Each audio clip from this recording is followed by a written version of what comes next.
This is happening. I'm live here in North Encanto. Hi, everyone. Welcome to my kitchen. I'm Lace Watkins of Lace on Race Center for Racial Equity, and it is such a pleasure to be back on your phones and in your living rooms and in your kitchens. If you like what you see and you want to see more of it, make sure that you click like or subscribe on whatever platform you are watching this, whether it be Facebook or Twitter or Instagram or on our own website, Lace on Race, or in the bistro, laceonrace.com/groups. It is such a pleasure to be able to talk to you all today. And we're talking about things that are very important. I want to get some housekeeping things out of the way before I go to the main event, which is ethical consumerism. How do you live out your life and your values and your commitments with your dollars? Because we do. I do not know what this means. Set the frame rate to 15 to 60 FPS. Uh, I'm going to have to leave that alone. I'm going to have to figure that out. Apparently, it's a frame rate and it's too low, but I hope you guys can still see it. I will deal with the technical later on.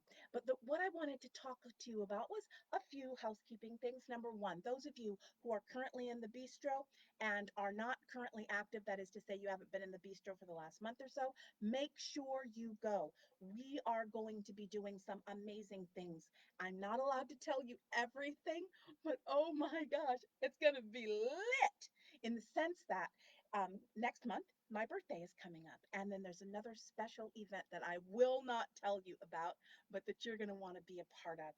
Some of the absolute, um, some of the, that thing just keeps on popping up, some of the most exciting things, and a woman that you guys have grown to know and love is going to be featured at Lace on Race in the month of August, and you have got to be there. For those of you who are not yet in the bistro, I absolutely encourage you to do it. We are slowly but surely migrating away from Facebook onto the page and into the bistro, into the Lace on Race Cafe. And so if you're not already there, make sure that you are. Later on today, I'm going to be posting perhaps not another live, but a mid-month ask, and where we're going to be talking about some of the challenges that we've had, as well as what you can do. There are so many people who have been asking, oh my gosh, it's really concerning that we are not where we should be. We're not. A lot of people aren't. And so one of the things we're going to talk about is the effect of the Black Spring and the effect of 12 months after the Black Spring of 2020, not just our website, not just our community, but the state of Black activism and white engagement with Black activism as a whole. One of the things that I never want to do, and it makes me sometimes reticent to talk about money and to talk about finances, is that people assume that if I'm talking about finances, that I'm just talking about us. That is not the case. When I'm talking about it, I'm talking about the sector as a whole. And hopefully we'll be able to find some principles and some insights that are generalizable, not just for Lace on Race, but yes, also Lace on Race. I think that one of the things that is important to remember is that one of the parts of praxis that Lace on Race talks about all the time is money, is the idea that white supremacy is an economic construct before it's anything else. And if we want to do our best with that, if we want to confront it head on and mitigate it as much as we can, then that means we need to be able to talk about money. And again, someone like me talking about money, it automatically sounds opportunistic. It automatically sounds to some people disingenuous. But I would like to think that in my little corner of this sector, in the racial justice sector, I have opened up commentary and opened up dialogue and discussion about the role of money. And I realize that a lot of times people don't want to talk about it. They want, I'm ride or die, except when it comes to putting financial skin in the game, not just with me, not just with the community of Lace on Race, but it's a global phenomenon. The fact of the matter is that most racial justice and social justice websites have seen a distinct drop off in financial engagement in the last 12 months. As hard as we have it, we are still fortunate. And I feel that every day. So we are going to talk about it. We're going to hit it hard. Meanwhile, here are some things that you need to know right now in the here and now. The first thing is that we are doing sponsored posts now. You will see two sponsored posts, and a sponsored post is a way of saying a boosted post, which is a nice way of saying an ad, and we pay for them. We pay through the nose for them, and so we hope to be able to get a distinct return on them. The only way that we are able to get any more than 300 or 400 eyeballs is through ads. When you like a page or subscribe to a page, you think that that's going to basically mean you get all the content. Absolutely not. Absolutely not. We just need to tell the truth about that. Basically, it means that Facebook now knows who you are, knows that you like the page and want to subscribe, and now holds you hostage. And the way that we get the most eyeballs is through a boosted post, through an ad. And then we also have the discomfort from you all. Oh my gosh, it says sponsored. It's an ad. She just wants money. Well, just like I was talking about last year, when basically the joke that wasn't a joke was, here Lace is shaking you down for money. Well, guess what? Here Lace is shaking you down for money.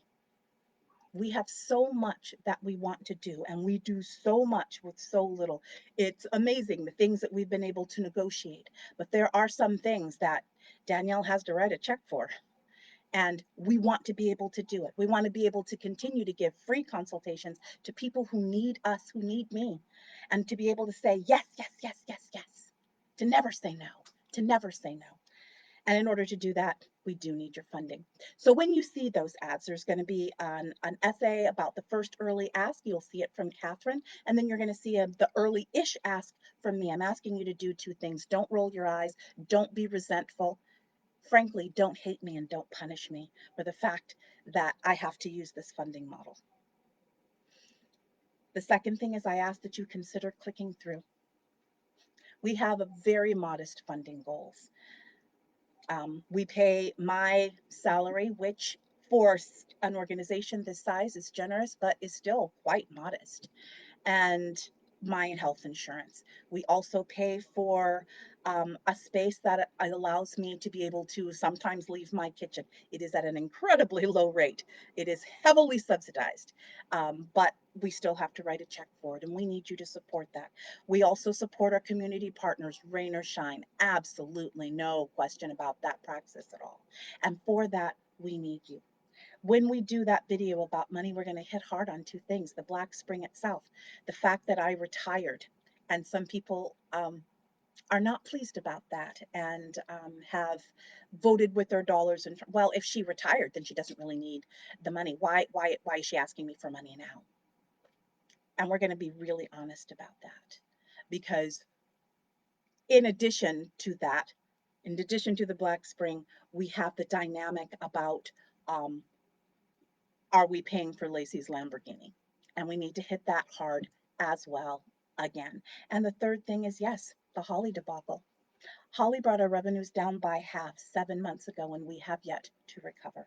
We have not lost eyeballs. And we have not let up on our content, either in quantity or quality. What we have lost is half of your purses. Part of that is indeed the fact that Holly did disclose that we do have what is a huge amount for us, but a very modest amount compared to other larger organizations. And so a lot of, well, she got that big check, so I guess she doesn't need my money. And then we need to talk about what that means. What that means, particularly in the racial justice sphere, when so many people, I wish I had a shoestring right now in my kitchen, deal with it in terms of doing things on a shoestring. And we need to really interrogate what that actually means when we do things on a shoestring. That means that our reach and our effectiveness can often be compromised. And is that what we want? So we're going to be talking about that. We're also going to pivot right now because we're talking about what we do with our dollars. And part of that involves ethical consumerism. Is it possible to be an ethical consumer? During this last weekend, one of the things that we did do was that I am checking to see if there is a problem here because I'm not entirely sure that I can be seen. I think I can be seen. We'll see. Um, One of the things that we were talking about was what we do with our dollars, ethical consumerism. And we talked about the PepsiCo strike, the Frito-Lay strike in Kansas. We also talked about the Amazon boycott, what boycotts mean, what it means to vote with your dollars. If someone says, don't shop at a certain clothing website um, because they stole a design from a designer of color. Well, if you're going to spend $50 on that sweater and you don't use that website, which website do you go to? Who winds up benefiting when all you do is scroll and roll and maybe like or heart or forward a Facebook page talking about a boycott? How do you live out the 6 principles of ethical action in order to live out that boycott? That's important. So I invite you all to look at what we've been talking about on that. I am going to close this one out and talk a little bit more about ethical consumerism. I'll call it ethical consumerism part 2 because I want to see whether or not this Facebook Live actually worked.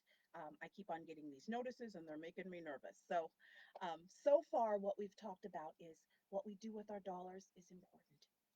It is an integral part of our praxis.